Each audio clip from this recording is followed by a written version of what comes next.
Un po' di tempo fa ero con dei miei amici e parlavamo di rapine. In pratica ognuno raccontava quelle che aveva subito. Tutte storie abbastanza normali, insomma. I mariuoli venivano con una pistola o con un curtiello e si pigliavano telefonino e portafoglio. Quando mi chiesero se a me era mai capitato di essere stato rapinato, ci raccontai la mia particolare esperienza. No, no, non ne ho fatto un dentifricio che pagava 3,80 euro in terra Corfù, da che la per tra mamma e Zeus. Questa è nata storia. Avevo 20 anni infatti e stavo in coppa motorino con un amico mio. Premetto che sta amico mio non ha mai tenuto una lira. Mai. Killiorn però si è tappigliato 1 milione delle vecchie lire nell'agenzia d'animazione per la quale aveva lavorato per 2 mesi e mi propose se volevo accompagnarlo a pusarsi i soldi a casa. Considerato che io Killiorn non tenevo un cazzo a fa, accettai la proposta e mi avviai insieme a Is. All'improvviso però mentre stavo in coppa motorina, si affiancano due a uno in coppanato motorino e uno con un giravita in mano mi ricette «Frate, se non mi dai il telefono ti appezzo su giravita in capo». Nonostante la pesante minaccia, però, a me mi venivano poco a ridere. Per due motivi.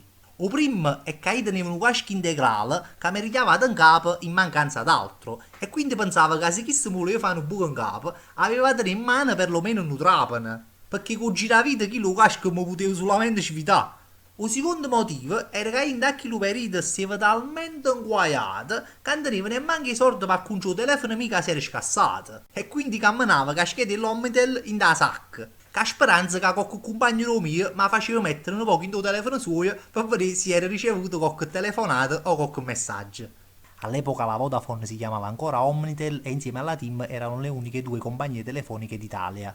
Allora a quello punto ci ho detto proprio a kill. Senti fra, io il telefono non lo tengo, sei scassato. Infatti mi sono ridotto a camminare la caschetta dell'Omnitel in da sacca per vedere se qualche compagno mio mi fa mettere in tuo telefono suo per vedere se ha ricevuto qualche messaggio, qualche chiamata.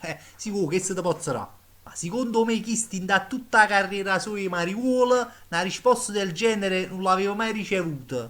Rimanette talmente male che se ne andò. Senza neanche minacciare un compagno amico che teneva 1 milione di lire in da sacca. E senza neanche pigliarsi la scheda dell'Omnitel. Che dire, guagliù? Evidentemente un guaglione teneva la team e non voleva cagnare gestore.